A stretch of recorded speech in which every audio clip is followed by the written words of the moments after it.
Alright guys, so I got a request to do another video on showing how to splice together J-channel. I guess in my other videos I went a little bit too fast and I didn't quite keep things in the frame.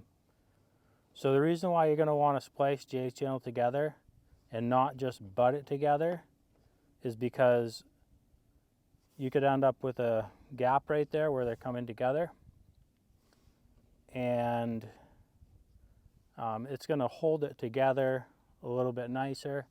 And if you have 12-foot pieces on each end, as that material heats up and you put it close together, and if it's cold out and it heats up, it's going to want to expand, and now it's locked in on all points and it has nowhere to go. That expansion is still going to happen, but what's going to happen is the expansion is going to come outwards, and that's going to be in between all your nails is where it's going to bubble out.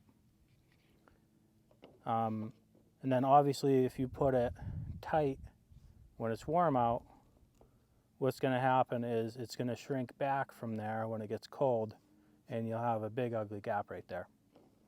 So I'm going to show you how to do Certainteed's method first, and then I'm going to show you the way that I do it. Okay, so like I said, I'm first going to show you how Certainteed shows to do it, and then I'll show you my method.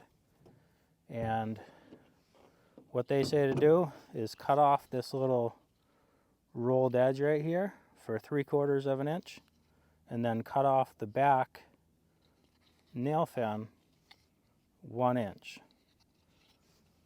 So we're going to go ahead and do that.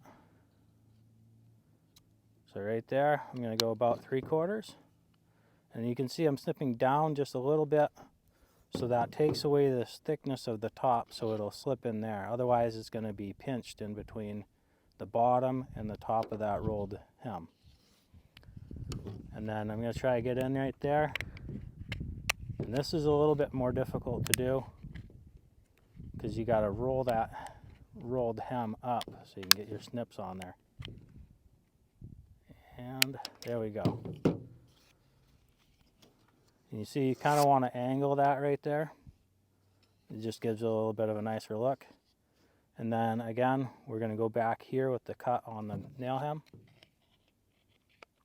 And we want to roll around that corner a little bit, again, to allow for the thickness of the material when I'm slipping it inside the other J-channel. So this will go just in, just like this. And that'll allow for expansion and contraction. I don't like this method because it leaves a big hole in the back there, and you'll be able to see the substrate if your siding stops a little bit short there. And then also from the top, it's just not a very tidy look, and it's also not really held together very good in my opinion. So that's Certainteed's way, and now I'll show you my way. What I do is cut an angle right there, and this can be down here, way over here if you want. Doesn't really matter. The important thing is that you go further with the back. So right here we have this point. I'm going to go back there, and we're going to bring this snip here further than the front, and we'll cut a V. Just like that. So you can see right there, we're further back.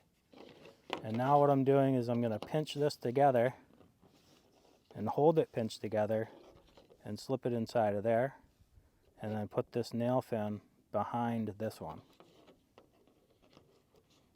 So I'm going to pinch this and slipping it right inside there. And that's pretty much it. You can see how you end up with a smaller hole down near the bottom, and it's held together pretty good. And any waves in the wall aren't going to really separate that. And you still have room for expansion and contraction. The other way I showed to do it, to get it in there without having to fish it in, was by taking this piece and just dropping it in like that, and then just roll it. And make sure you get that nail fin on the back side. So you don't have to really jam that in there. You can just roll it in. You can have the nail fins on the other side. That's not a big deal. You could do this because that still looks nice. So that's my method, and I hope it's helpful.